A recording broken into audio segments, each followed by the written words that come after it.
उसने क्या पूछा, उसने हमसे पूछा है ब्रेस्ट कैंसर के बारे में। अरे किसके बारे में? ब्रेस्ट कैंसर के बारे में। दरअसल point two point breast cancer को मैं लपेटूं तो ब्रेस्ट कैंसर के बारे में, ये ब्रेस्ट का कैंसर है जिसकी मोस्ट कॉमन साइट, अरे मोस्ट कॉमन साइट क्या होती है? तो अपर आउटर क्वाड्रेंट देखने को मिलती है।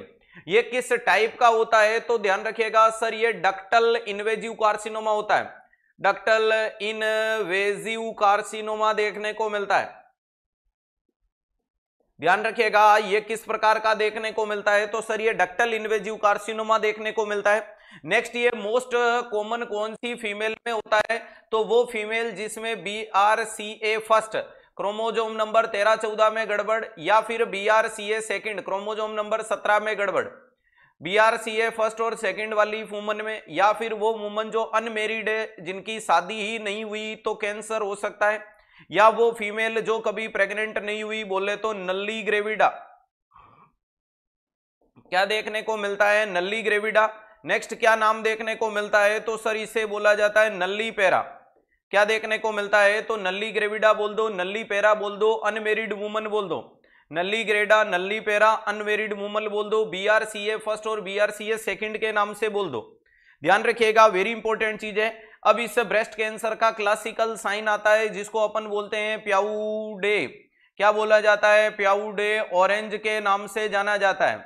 किसके नाम से जाना जाता है? प्याउडे ऑरेंज के नाम से जाना जाता है। ये भी इंपॉर्टेंट चीज देखने को मिलती है। इन लोगों के प्याउडे ऑरेंज का मतलब ऐसा अपीयरेंस देखने को मिलता है। ब्रेस्ट कैंसर का प्यारे दोस्तों डायग्नोसिस के नाम पे अगर आप बात करते हो तो कौन कौन सी जांचें हैं? तो ब्रेस्ट सेल्फ एग्जामिनेशन। ध्यान रखिएगा, ब्रेस्ट सेल्फ एग्जामिनेशन कौन करता है? तो ध्यान रखिएगा सेल्फ किया जाता है। और ये कब किया जाता है? मंथली किया जाता है। और ये स्पेशल कौन सी एज में बताया जाता है? तो जब तक रिप्रोडक्टिव एज है, रिप्रोडक्टिव एज तक ये काम में लिया जाता है। क्यों? क्योंकि उस टाइम मेमोग्राफी कर नहीं सकते। उसके बाद आप इसको क्या बोल सकते हो? मेमोग्राफी के बारे में बोला जाता है। मेमोग्राफी का मतलब एक्सरे विजुअलाइजेशन ऑफ ब्रेस्ट। लेकिन ये मेमोग्राफी कभी भी रिप्रोडक्टिव एज में नहीं बताते हैं, क्योंकि क्या पता फीमेल प्रेग्नेंट हो सकती है, और प्रेग्नेंट हुई तो प्रेगनेंसी में एक्सरे नहीं करना। तो ये कब सजेस्ट करते हो? तो नॉट इन रिप्रोडक्शन, अरे नॉट इन रिप्रोडक्टिव एज। ध्यान रखिएगा, नॉट इन रिप्रोडक्टिव एज वाली कंडीशन में। और अगर अपन इस चीज को भांपने की कोशिश करें कि ये मेमोग्राफी वाली चीज जो आपके सामने निकल के आती है, मेमोग्राफी वाली चीज है, तो इसका मतलब क्या देखने को मिलता है? सर इसका मतलब है एक्सरे विजुअलाइजेशन। एक्सरे विजुअलाइजेशन तो क्या रिप्रोडक्शन एज के बाद कर सकते हैं? डेफिनेटली कर सकते हो। लेकिन क्या एक्सरे डेली किया जाता है? नहीं। एक्सरे वाली चीज को आप क्या काम में ले सकते हो? एनुअली काम में लिया जाता है। क्या काम में लिया जाएगा? एनुअली यानी सालाना। लेकिन सारी दुनिया एक तरफ और तेरा कमरा एक तरफ। कंफर्मेटरी डायग्नोसिस का नाम ही क्या होगा? बायोप्सी। अरे कंफर्मेटरी डायग्नोसिस का नाम ही क्या देखने को मिलता है? तो उसे बायोप्सी बोला जाता है। ये वेरी इंपॉर्टेंट चीज है।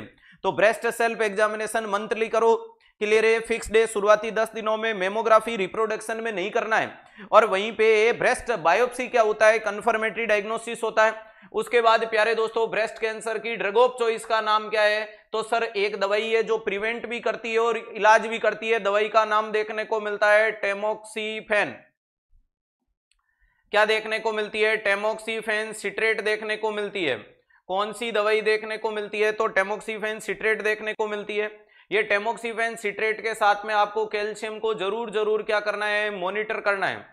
आपको किस चीज को जरूर मॉनिटर करना है? तो कैल्शियम को जरूर मॉनिटर करना है। और नेक्स्ट इंपॉर्टेंट चीज के बारे में अगर मैं आपसे जिक्र करूं कि ये टेमोक्सिफेन कैल्शियम को बढ़ाती है, तो इस मरीज को एडवाइज भी कर देनी है इंक्रीज वाटर इनटेक।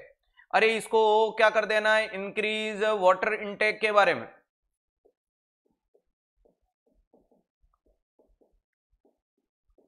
ध्यान रखिएगा, इंक्रीज वाटर इनटेक के बारे में जानकारियां देखने को मिलती है।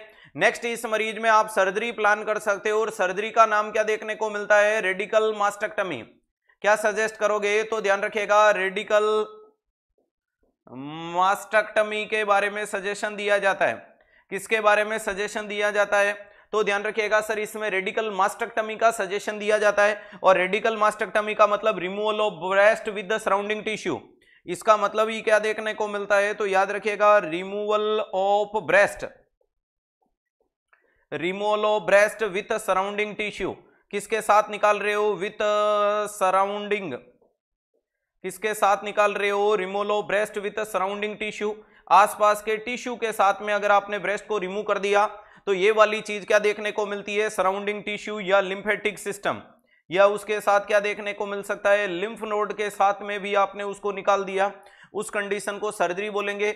ऐसी सर्जरी के बाद मरीज में लिम्फेडिनोपैथी जैसा कॉम्प्लिकेशन नॉर्मली होता है, तो जो साइड निकाल रहे हो उसमें मरीज को सेमीफोलस पोजीशन में क्या करना है? Hand place above the level, ध्यान रखिएगा, hand place above the level of heart आपको करना है ताकि एडिमा को प्रिवेंट कर सको।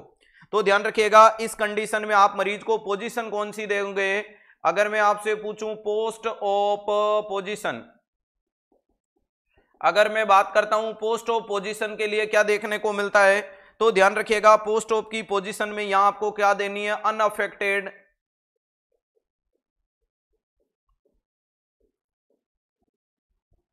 सेमीफोलस साइड लाइन, ध्यान रखिएगा। और इंपॉर्टेंट चीज है कि इसके अंदर आपको क्या करना है? हैंड प्लेस, हाथ को कहां रखना है? Hand place above the level of heart, कहां रखा जाता है? तो ध्यान रखिएगा above the level of heart, above the level of heart, ध्यान रखिएगा हार्ट के लेवल से भी हाथ को कहां रखा जाता है? ऊपर रखा जाता है। अरे हार्ट के लेवल से भी हाथ को कहां रखो? ऊपर रखो। ये वाली कंडीशन को यहां पर अपन पूरा फोकस करते हैं। तो पोस्ट ऑप के पेशेंट में पेशेंट को कहां रखोगे? Unaffected side semi Fowler's position, hand place above the level of heart वाली कंडीशन को अपन फॉलो करेंगे। नेक्स्ट अपन डिस्कस कर सकते हैं, इस मरीज को रेडिएशन थेरेपी भी दी जाती है। ध्यान रखिएगा ब्रेस्ट कैंसर में रेडियोथेरेपी देते हैं या नहीं देते हैं? तो देते हैं। तो कीमोथेरेपी हो गई, रेडियोथेरेपी हो गई और सर्जरी हो गई।